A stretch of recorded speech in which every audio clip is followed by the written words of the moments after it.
Et sous le haut patronage du président de la République, les commémorations officielles de la Journée nationale de la mémoire du 8 mai 45 ont débuté ce matin au Palais des Nations à Alger, sous la présidence du ministre des Moudjahidines et des Ayants droit, Lahid Erbika, en présence de membres du gouvernement et de membres de la famille révolutionnaire, ainsi que des représentants de la société civile. Et on retrouve tout de suite notre journaliste Malim Damis en direct du Palais des Nations où se déroulent les commémorations officielles du 8 mai 45. Malim, bonjour. Des commémorations avec une participation particulière, Mariam.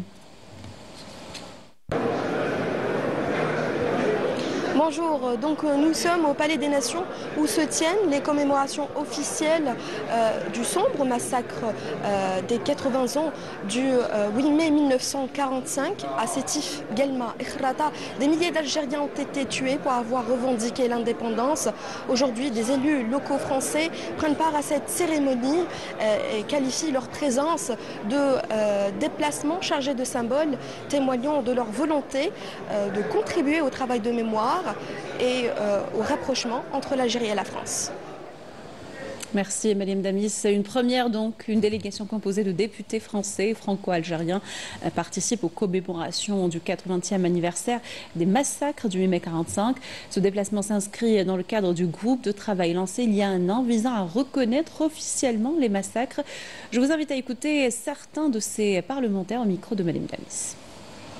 C'est un travail qu'on mène de longue haleine, que beaucoup d'associations, que nos aïeux ont fait aussi, parce que lorsque je rencontre par exemple le président de la commission des Moudjahidines qui est très âgé et qui a travaillé toute sa vie sur ces questions-là, je me dis enfin ça nous donne espoir de vraiment de faire un vrai travail historique, de rétablir cette vérité historique en France. C'est important. Ici on la connaît l'histoire. On est en tant qu'Algériens qui venons souvent en Algérie ou qui est nés ici, qui sommes nés ici ou qui avons travaillé, peu importe. On a cet ancrage, donc on a cette vérité historique. Mais il est important que dans nos livres d'histoire en France, on puisse rétablir cette vérité pour le bien de tous et pour les Français qui sont établis, les Algériens qui sont établis en France, mais aussi pour tous ces amis de l'Algérie, tous ceux qui ont un lien particulier avec l'Algérie. Il est important qu'enfin le gouvernement français reconnaisse ces massacres comme un crime d'État. Et c'est important parce qu'on doit regarder le passé avec lucidité, avec la garantie de permettre à tous nos historiens d'avoir accès pleinement aux archives.